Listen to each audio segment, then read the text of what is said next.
That is one of the many, many hits that Sly and the Family Stone had through the late 60s, through the 1970s as well. And yesterday when we learned of his passing, I don't know why I kind of particularly, hit hard by this, because I just saw the documentary called Sly Lives that talks about his rise, where he came from, and of course, as so often happens in the world of rock music or any kind of music, the slow demise. And yesterday we found out, of course, that he had passed from OCD, various medical complications.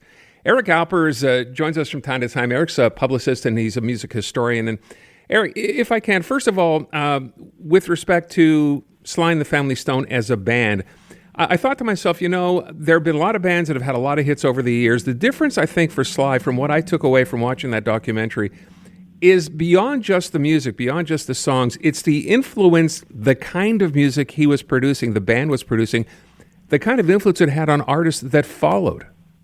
Yeah, there's not too many artists that I would put in the upper echelon of not only selling a gazillion albums in his career, and mostly thanks to the Greatest Hits album that has all the hits like Dance to the Music and Thank You and Family Affair.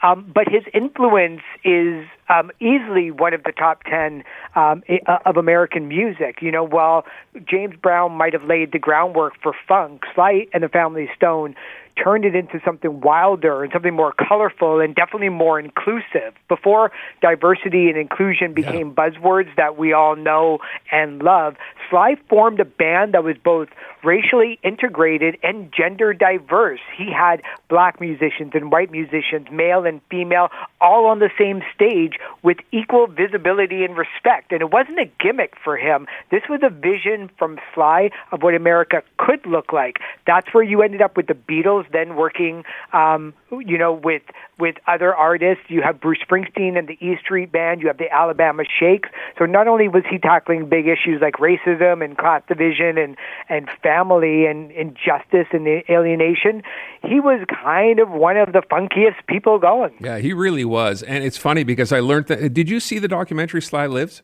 I did. It was pretty amazing. It is amazing. For people that may not know, it's kind of produced and directed and written with the help of Questlove of The Roots. Yeah. The thing I learned in there, and I love the music and know the band, I never knew he started off as a DJ in San Francisco. He was kind of the guy playing soul records on the air, and then eventually went to producing and eventually formed the band. And the thing I learned in that is that, and I'd never really thought of this, when you listen to the music Sly was producing at the time, we had music back then in the 60s, right? Especially, and then into the early 1970s, that were kind of like, they were segmented in a sense that you had a ballad or you had a bunch of guys doing a pop song. There wasn't a lot of crossover in types of music, and that's exactly what he sort of exploited, but that's really where he went. Yeah, you're exactly right. While he was playing all this soul music, he was definitely keeping an eye on the rest of the charts that were dominated by love songs and surf rock and, boy meets girl. And here comes Sly bringing social commentary into the mainstream, opening up the doors for Marvin Gaye's What's Going On album, or Stevie Wonder's run in the 70s, and later Public Enemy and Kendrick Lamar. Everybody who brought activism into their lyrics without ever losing their musical edge. And he also revolutionized that rhythm section with Sly and the Family Stone's bassist Larry Graham with a popping sound, because they couldn't afford a drummer in the beginning of it. So he would basically have this funk bass guitar going that led the blueprint for decades of mixing styles and music together, like a Bruno Mars or Janelle Monáe. None of that happens without Sly doing it first. By the way, it's worth pointing out for people who can remember or seen the film Woodstock, maybe forget so many other names mentioned at that concert. He got on at like 1 a.m. and basically blew the place away in a live performance going all the way back to Woodstock. And then I think for him, maybe launched his music to a whole different type of, audience that didn't originally sort of know who he was or appreciate what he was doing. Is that accurate?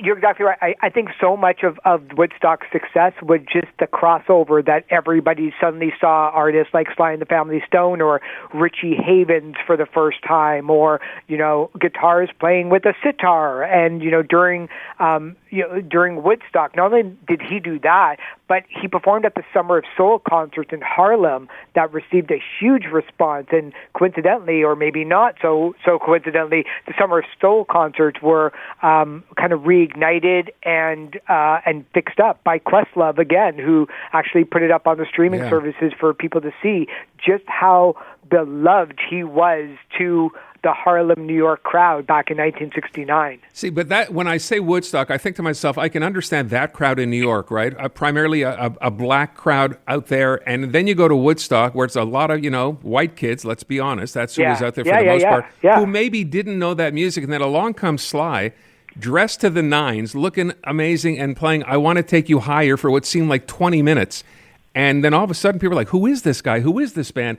I think that probably helped launch him to a brand new audience. Yeah, absolutely. When you look at the Woodstock lineup of, the band and the Who and Janis Joplin and CCR and Canned Heat, it's pretty rock, and it's pretty white. Yeah. And then here comes Sly and the Family Stone. He got on actually at 3:30 in the morning. What? Okay. I mean, look at my age, 3:30 in the morning, forget it. But when you're 18 and just saw Janis Joplin and you're seeing the Who next, Sly fits in quite neatly with what they were doing, and so it fit pretty well. But that's the glorious thing about giant music festivals still to this day is you stick around, you might witness some history being made. Absolutely. He was no Country Joe and the Fish, but he was something else. I will mention one other thing, and the sad part of the story when you watch a documentary, look back on his life, is as great as he was and as appreciated as he was, to me, and I'll tell the story just very, very quickly, we started finding out that Sly, I guess towards the end, started showing up for concerts late. It kind of became a thing with him, right? You go to a Sly and the Family Stone concert, be called for 8 o'clock, 9:30, Sly decided to show up and do that, and he kept doing more and more of that towards the end of his career. Yeah, in the last 15 years, he might have appeared on stage a handful of times, and when he did, might have played for 15, 20 minutes. He had a severe drug problem. He had a large alcohol problem as well, and bankruptcy. At one time, he was living in his car in Los Angeles and San Francisco. So the last 20 years of his life was not really good, and he was kind of developing a resurgence, but unfortunately, his health caught up to him. By the way, for people, the music is all out there. You can find it. I think it's worth listening to it now that, he has sadly passed. And just for those who maybe don't remember it or don't know it all that well, there's a lot of it out there, right? I mean, there's the Greatest Hits album that you mentioned, which has got so many great songs on it. But it might be worth, at least for me, as a music fan, I know we have a lot of them here. Just listening to some of those songs again would be kind of nice. I will tell you just, Eric, and our audience, a very quick story. I've been teasing this for the past couple of days since we found out that he died. So it's a Sly and the Family Stone concert in Atlantic City, New Jersey at the Convention Center. And my wife at the time, and I decided we were big fans to go see him. And we go to the Convention Center, and again, it's called for 7 or 7:30, whatever it was. Now it's 7:30, 8 o'clock, 8:15, 8, nothing going on. And it's not as if someone came on to say, don't worry, I guess it was expected. You're just waiting. And we may have been the only two white people, maybe there were a couple of others, in the entire building, and that's fine. Only the person I was sitting next to, a young man, brought a shopping bag with him to the concert. You want to guess what was in the shopping bag? Oh, do I want to guess? Yeah.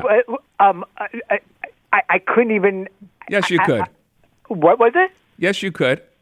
A bag. I'm going to say a tape recorder taping the concert. That's what a music guy would say. He brought a shopping bag full of weed. Amazing. To the concert. So you met my dad. No, I'm only kidding. I didn't know your dad was black. So he's sitting there, and we're waiting, and he's rolling joints at this concert.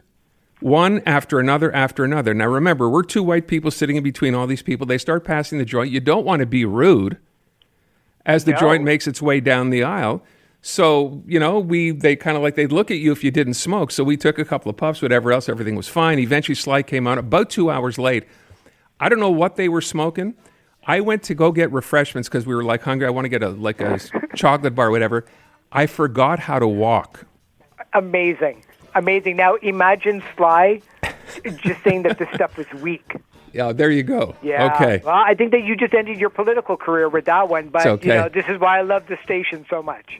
Eric Alper, we're going to close it off with this. Go ahead and bring this up a bit, Brian.